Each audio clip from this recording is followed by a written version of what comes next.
All right, so what is a good SAT score? Right, that's a question that I get a lot. And the simple answer is that it depends, right? It depends on which schools you want to go to, which scholarships you want to get. And it is true that the higher your SAT score, the larger the probability of you getting into better schools and of you getting better scholarships, right? That being said, there is a different way that you can understand your score, right? That you can compare your score to others in the nation, basically. And to do that, you'd have to look at the percentile, right? So when you get your score, if you look at, I think it's like the bottom left, there's a percentage there. And that percentage basically tells you how you compare to a sample. They call it a nationally represented sample of the population. If we remove all the statistics jargon, they're just basically comparing you to the rest of the nation, more or less, right? So keeping that in mind, the first thing you need to know is that the highest score you can get on the SAT is a 1600, right? 1600. If you get everything correct on the reading, grammar, and both math sections, you will get a perfect 1600. From there, let's go to the 50th percentile, right? So in order to score better than 50% of people in the nation, you need to get a 1010, right? A 1010. That'll have you scoring better than 50%. From there, you have the 1110, 1110, right? So with the 1110, you're scoring better than 69% of the nation. Then let's jump another 100 points. 1210, that has you scoring, what was it, 82? You're at the 82nd percentile, meaning that you scored better than 82% of the nation.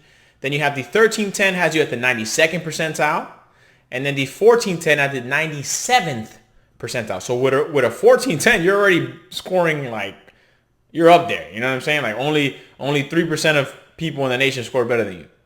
Now you scored better than 97% of people. And then finally, I think it's the 1450 that puts you at the 99th percentile.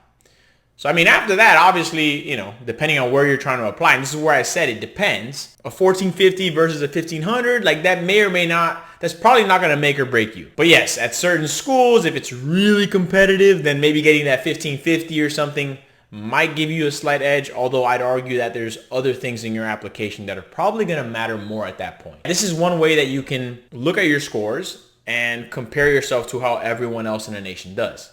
At the end of the day, though, the most important thing you can do to understand whether or not your score is where you need it to be is to first figure out what schools you want to go to.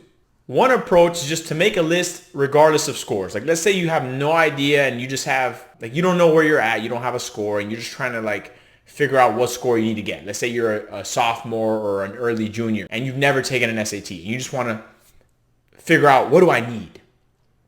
What's a good SAT score for me? Come up with a list of schools that you want to go to. That's step one. And then look up what not necessarily their average SAT score is. You can look up the average, but you want to know what the middle 50 percentile of students who get in, right? You want to know what those scores are. And to look that up, all you have to type into Google is the school name and then common data set. Once you're in the common data set, you scroll down, you can do Control F and type in SAT to find their SAT scores. It will be there. You can also just go to their website. A lot of the times the schools have all of that information there. That's ultimately what's going to tell you what a good SAT score is. I've had people tell me that, I just want to pass the SAT. And I'm like, bro, there's no such thing. You can't pass the SAT. At the end of the day, it's where do you want to go? What scholarships do you want to get? And depending on that, there will be some scores associated to that will increase the likelihood of you getting that, or literally determine if you get it or not, right? So for schools, it's more about ranges. And to give you guys some examples, because we're based in Florida, UF, right? So in the most recent common data set that they had, their middle 50th percentile was from a 1310 to a 1450. But if you were looking to get into Ivy Leagues, maybe, then, instead of from 1310 to 1450, we're talking about 1450 to, 1570. So it's a complete shift in range. While schools kind of have ranges, certain scholarships have cutoffs. So a good example is, again, we're based in Florida, right? So the Florida Bright Futures, which there's two options, right? There's one option which will cover 75% of all tuition in Florida. And another option will cover 100% of all tuition for any Florida school, right? The 75% option, you need a 1210 on the SAT. Right, so if you get a 1210, there's other requirements. You need a 3.0 GPA and like 75 hours of community service, if I'm not mistaken. You get those three, and you will get 75% of your tuition, which is about $18,000 in total for any Florida school. To get the 100%, you would need a 1340. That requirement used to be a 1330. It moved up this year to a 1340.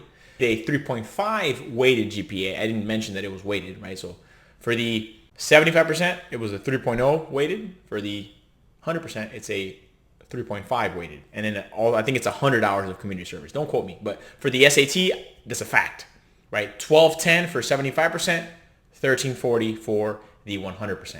And it only applies in Florida, obviously. It is Florida Bright Futures. Ultimately, you can see that a good SAT score really just depends on which schools you want to go to and what scholarships you want to get. But the one thing that I know is the higher your score, the better off you are in both. Peace.